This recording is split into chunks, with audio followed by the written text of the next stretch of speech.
What's up, everybody? Facebook, Instagram, YouTube, LinkedIn, and a bunch of others.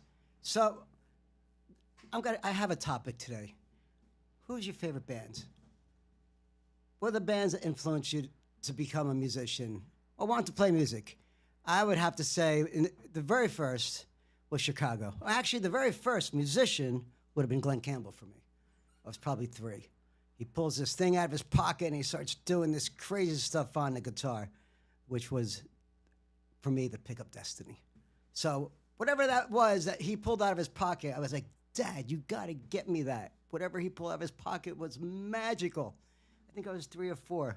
And, you know, the funny thing is, the pick, whether if you're righty, your right hand with your pick. If you're lefty, you pick with your left hand. What makes great guitar players is that right hand. If you're right-handed or your left hand, it's that pick. So at 3 or 4 years old, I was destined. I figured it out. It was the right hand. Though, as years went by, my right hand always needed work. Because I didn't know. I thought it was always like you have to play real fast with your fingers, you know? So, combine the two together, it's really kind of cool. So, yeah, guitar, very first influence was Glenn Campbell. And then bands, the first band was Led Zeppelin. Way down inside, woman, you need me. Yeah. And then Kiss. I want to rock and roll all night. How can you not love Kiss? It's the greatest show on earth. If you've never been to a Kiss show, you better get out there and book it because I think they really are going to retire. I seen their first farewell tour back in the 90s, and they put the makeup back on.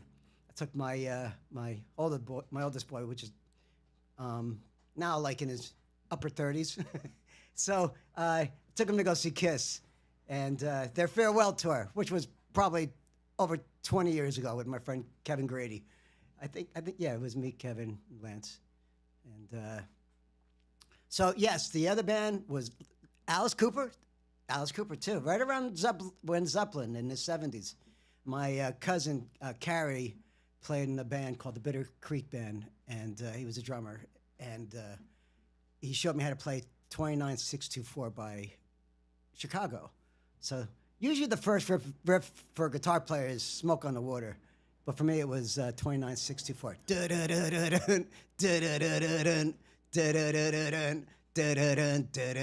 Great song. So then there was Alice Cooper. I mean, how can you not love Alice Cooper? He cuts people's heads off on stage, or his own head. I think it was his own head. If you haven't never seen an Alice Cooper show, go see an Alice Cooper show. You won't be disappointed. Another great show. Not as quite as Kiss, or the Trans-Siberian Orchestra, great show too. If you're into classical, I mean, if you're just looking for a hard rock thing, Trans-Siberian probably isn't as you think. Great for Christmas though. Put on a great Christmas show. Chris Caffrey, great guitar player. And then in the mid 70s, Bon Scott.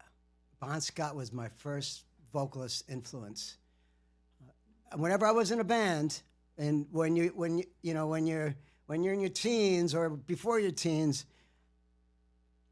finding a lead vocalist was almost impossible. So whoever could sing would become the lead vocalist. So I've always had a voice. I have a high voice, so it's easy for me to sing. That's why I'm still able to sing. I was never into that falsetto thing. I got some videos of the last project I was in. The band was looking for a vocalist, and the type of material they're doing. We're doing this all crazy falsetto stuff, like not Man of War, King Diamond. Yeah, nothing I'm interested in or ever want to sing like. It just sounded and the idea of it seemed painful. So, and I told the guy, listen, man, if you're looking for that type of vocalist, it ain't me. I sing from the gut. I get that, you know, Dio, Ronnie James Dio, sort of just, a month or so before he died, he was on stage singing. He had that, he sang from his gut. He didn't use falsetto. Another example, John Bon Jovi. But anyway, back to AC/DC. Of course, Angus. I mean, those that tone. There's nothing like it, you know. And I love Van Halen, his tone, and I love Malcolm and Angus Young's tone, guitar tone. But when you, in all actual, I don't think there's really that much of a difference. I don't know if there's a big difference in the tone. So, of course, Eddie uses a lot of effects, where Angus just plugs in, and Malcolm just plugs in straight to a Marshall, and no effects. But I think when it comes down to it, it's the tone. So in the past couple days, I've been redoing my pedals and rearranging. It's funny how if you put, let's say, a boost before your distortion, how differently it sounds. Or if you take your boost and you put it after your distortion, before or after, excuse me, it sounds completely different. So, and delay, I always, I change things around so much that I change everything. So the pedals are Velcroed, and my board, let me get my board.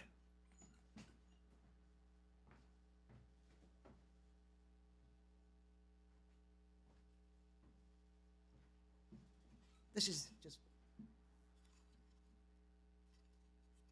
I just use a piece of wood and put some Velcro on it.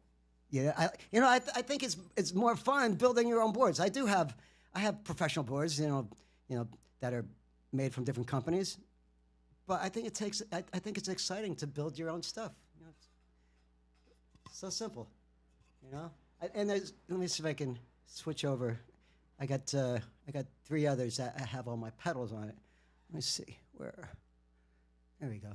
I can move one of these cameras down. Let's see with this other camera. Yeah, use that camera. I'll bring it down to my pedal boards.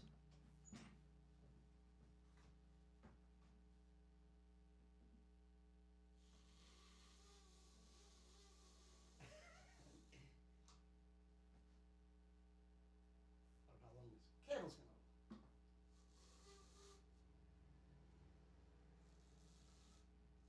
I don't know if anybody can see that, but yeah,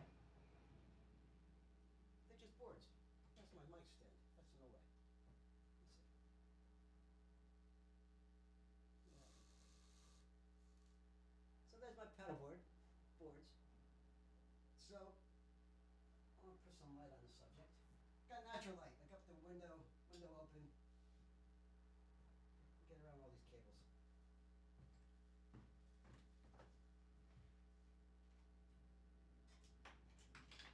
So this here, once again, just a board.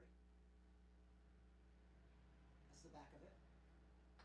This is the one if I was to do a gig, local bar, local gig, this is what I would use. I'm not into playing local bars. I'm not into playing at bars. I'd rather teach. But if it calls, if I can help out, do a benefit, something like that. Or if there's something that would be constructive, I would be into doing local gigs. Otherwise, I'd rather just hang at home, watch Happy Day reruns with Robin. So, yeah. This is going to probably be my for wet sounds. So I run 2 amps in the live stream room, and 2 different tones. I like to call it Eddie Van Halen and AC/DC, or Van Halen, AC/DC. 2 of my favorite tones, and I'm always experimenting with it. I think that's what makes music fun. It's like building my own pedal boards. Yeah. Why would I want somebody else to have all the fun? I want the fun. So today there's natural light. Let me see if I can. Here's the. Oh, that's my pedal board. And there's the front door. Natural light. It's the best. It really is. Makes me look wonderful. So, let me see how many minutes I'm into this. I can't tell. Oh, 11 minutes. Yeah, 11 minutes. Time flies when you're having fun. So, tonight I'm going to work on analytics, Google Analytics. I have Google Ads I work on. So, it's really cool to, communicate with the rest of the country via video, live streaming, internet, and help other people. So if anybody's listening, take care of each other. And this is my 30-day challenge. I think this is like day 8 or day 9. I did miss one day. Not so bad. 1 out of 8 or 9 ain't so bad. And I'll catch you guys tomorrow. So, peace. Peace.